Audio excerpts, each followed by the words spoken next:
I saw him again last night, on my chest, motionless, watching me.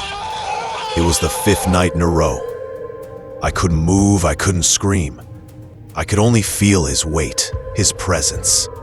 It was more than fear. It was judgment. And though he didn't speak to me, I understood. He wasn't coming to kill me. He was coming to remind me of what I myself had forgotten.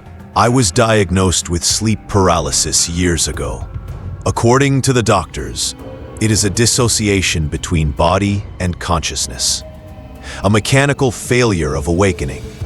But no one explained to me why it was always the same, why it was always him, that being made of shadow, who every night sat on my chest and watched me with a calmness that hurt. Until one night, something in me broke. It wasn't the body, it wasn't the soul. It was that thin membrane that kept them apart. The barrier that held my sanity became wet paper. And the terror, that constant companion, stopped scaring me. It only exhausted me, as if the fear had lost meaning from so much repetition, as if there was no more space left inside me to hold it.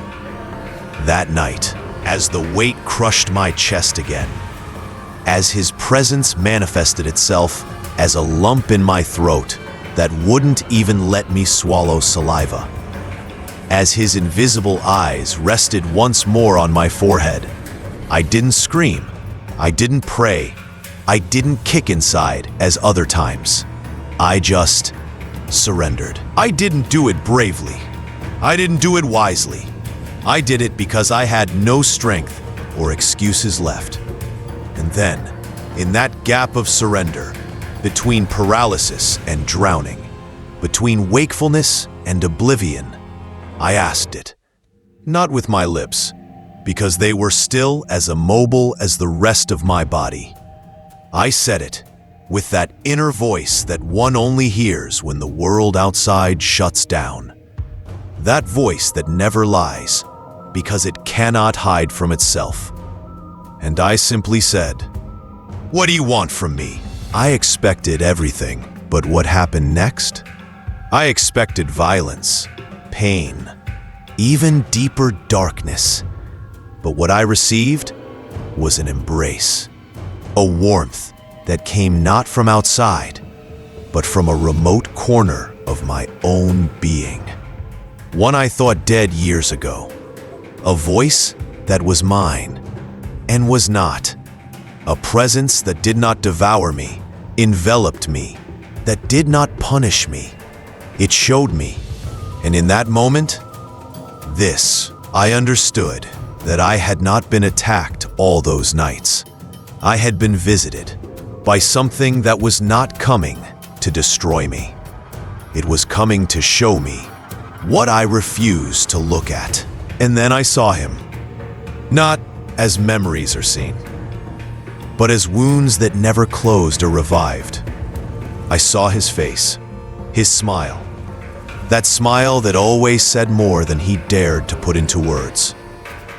And then the exact expression when he understood that I would not arrive, that once again, I disappointed her. I saw the moment, that precise instant, the cell phone screen vibrating in silence, my finger trembling over the ignore button.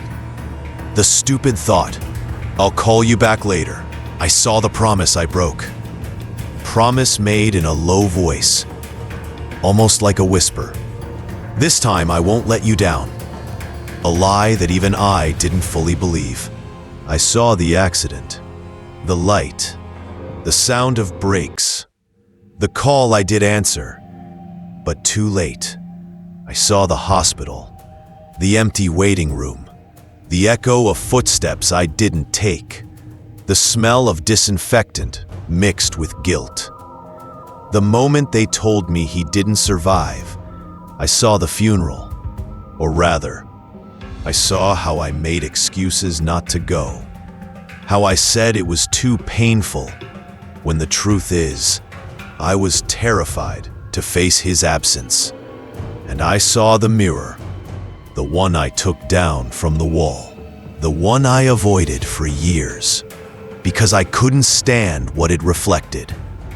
Because it wasn't my face I saw, it was judgment.